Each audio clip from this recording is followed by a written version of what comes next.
5 secrets of reading secret attraction. Number 1, if someone's feet point toward you even when they are talking to someone else, you are the person they are mentally focused on.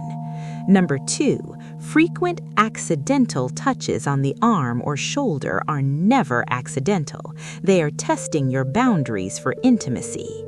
Number 3, if a person mimics your unique slang or hand gestures, they are subconsciously trying to bond with your identity.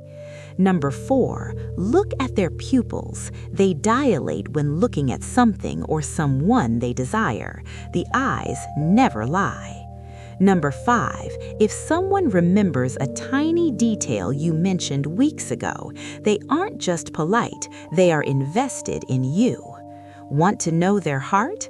Type heart to unlock more.